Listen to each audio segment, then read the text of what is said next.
अगर हमसे कोई गलती हो गई, हमें लग रहा है कि मेरे से गलती हो गई, तो हमें सुधार करना चाहिए।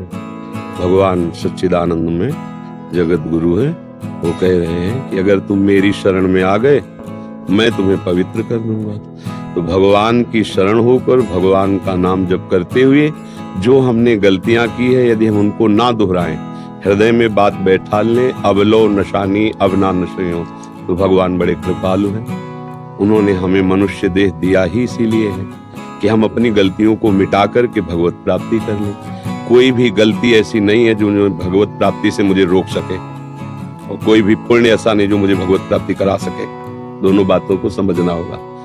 अगर हमसे गलतियां हो गई हैं तो हम स्वीकार करते हैं और भगवान की शरण में जाते हैं, तो भगवान के श्रीमुख के वचन है, चाहे जितना बड़ा दुराचार हो गया हो, गंदी बात हो गई हो, हिंसा हो गई हो, अपराध बन गया हो, अब हो गया हमसे गलती, अज्ञान में हो गई, पर हे नाथ अब लो नशानी अब ना नशे। उसी दिन से भगवान आदेश कर रहे हैं, उसे महात्मा ही मानो। महात्मा को महात्मा मानने के लिए आदेश देने की जरूरत नहीं, वो तो महात्मा है ही। वो महात्मा नहीं है इसलिए भगवान आदेश कर रहे हैं, उसे महात्मा ही मानो।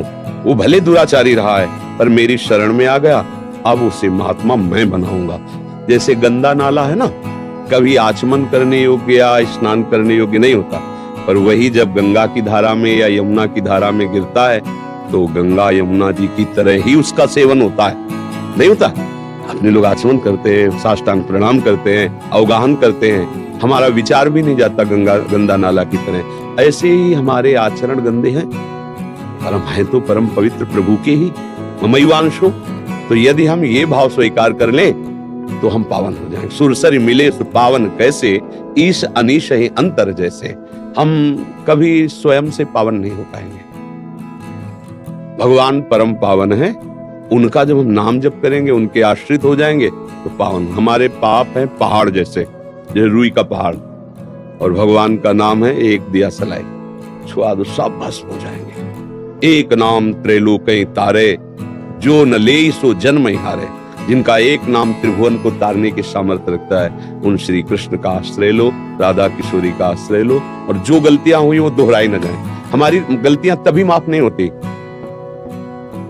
आज हम कह रहे हैं कि हमसे गलती पड़ी, कल हम फिर वही कर रहे हैं और हर्षित होके कर रहे हैं, फिर नहीं माफ होगा, फिर तो पीछा और ये जुड़ जाएगा। और अगर ये हो गया कि मैं बहुत गलत किया, अब नहीं करूंगा, तो सच्ची मानो तुम्हें कुछ नहीं भोगना पड़ेगा, भगवान की कृपा से बस हो जाएगा।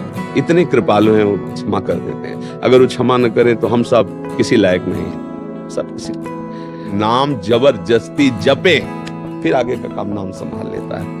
जितने भी आज तक अनुभवी महापुरुष हुए, सबको दिव्यता नाम से मिली है।